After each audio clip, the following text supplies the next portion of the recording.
Parce que tout le monde a peur. Tout le monde a peur que le hisab va commencer. Et qu'est-ce que le hisab va dévoiler? Quand les livrets de compte seront remis, est-ce que je l'aurai de la main droite ou de la main gauche? Ça, c'est ce qui va rester dans notre tête. Les gens seront obstinés par ça. Et ils ont de quoi avoir peur. Et là, le prophète aura l'autorisation de la part d'Allah de se prosterner devant lui. Et il va évoquer Allah par des invocations que personne ne connaît dans ce monde. Ni un ange, ni un homme. C'est quelque chose, des invocations, des noms d'Allah que Allah Azza wa Jal mettra dans le cœur du prophète, now, à ce moment. Même pas de ce monde, il le savait, alayhi salatu wassalam. À ce moment, Allah Ta'ala va mettre des invocations spécifiques dans le cœur du prophète et il va se prosterner devant Allah, il va implorer Allah par des noms exceptionnels. Et là, Allah Azza wa Jal va dire au prophète, alayhi salatu wassalam, relève-toi, washfa' tushaffa'. Ça, c'est la formule la plus belle du monde, ça. Washfa' tushaffa'. Demande ce que tu veux, tout te sera accordé. Et personne n'aura cet honneur-là, si ce n'est le prophète, alayhi salatu wassalam. Et là, il aura l'autorisation de demander le début des hisab, et les mu'mins pourront être jugés rapidement. Ou alors certains iront directement dans le jannat, Allahumma ja'alna minhum. Et puis les mécréants, les injustes, les polythéistes, wala hawla wala quwwata illa billah, ils auront ce qu'Allah a destiné pour eux. Mais qu'on comprenne bien qu'en ce jour-là, on aura besoin du prophète dans ce moment. On aura besoin du prophète, alayhi salatu wassalam, dans des moments plus personnels. Quand le musulman sera dans la difficulté, il sait que c'est An-Nabi, par l'autorisation, par ordre d'Allah, il peut faire le shafa'a, il pourra intercéder pour qui il veut. Jusqu'à le plus mauvais, Allah nous pardonne l'expression, le musulman qui a fait le plus de péchés de ce monde, et qu'il n'a pas pu se faire pardonner, et qu'il va aller en enfer.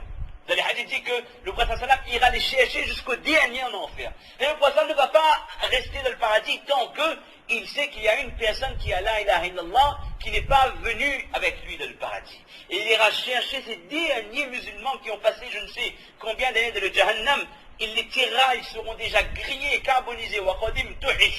Et là, ils seront lavés avec des fleuves du paradis. Ils retrouveront leur splendeur, leur beauté. Et Allah Ta'ala leur fera accéder au paradis. Alors mes chers frères, l'objectif de cette mini-intervention, c'est quoi? C'est qu'on comprenne bien que je me dois d'aimer mon prophète plus que n'importe qui.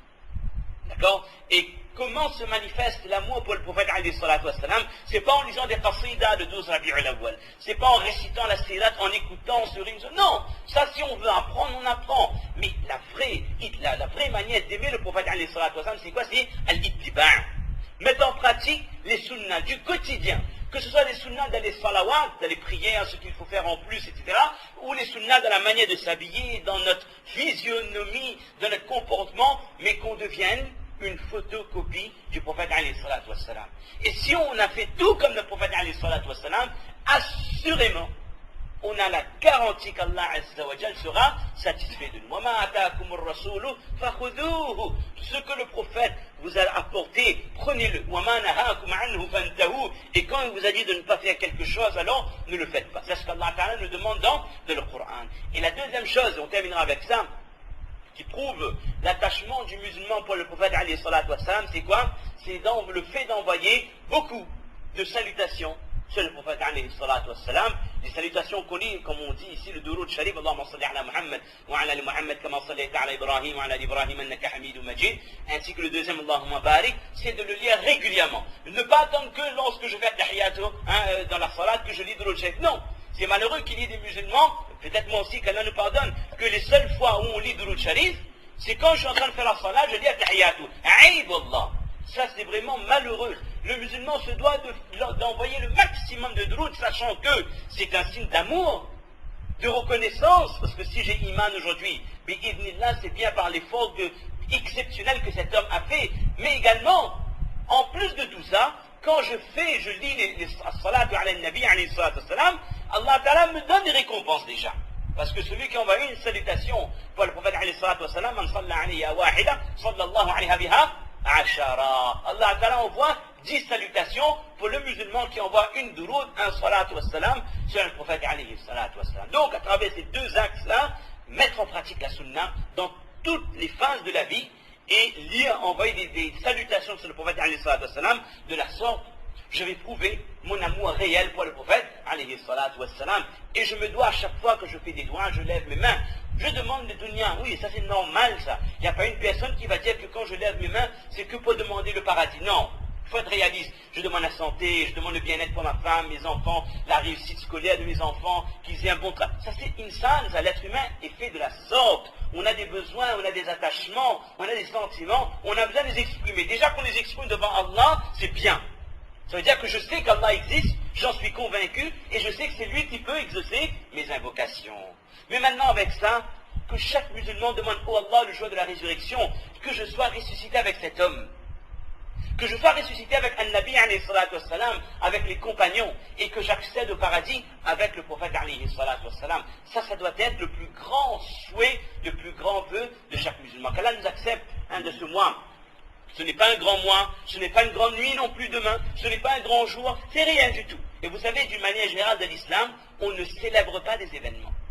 Si on devait célébrer chaque événement important, certes, déjà la naissance du prophète sallam, ça n'a jamais été dit que c'est le 12. Dans certaines sources, on parle du 9. Le décès, oui. Mais est-ce que quelqu'un célèbre le décès du prophète ici? Non.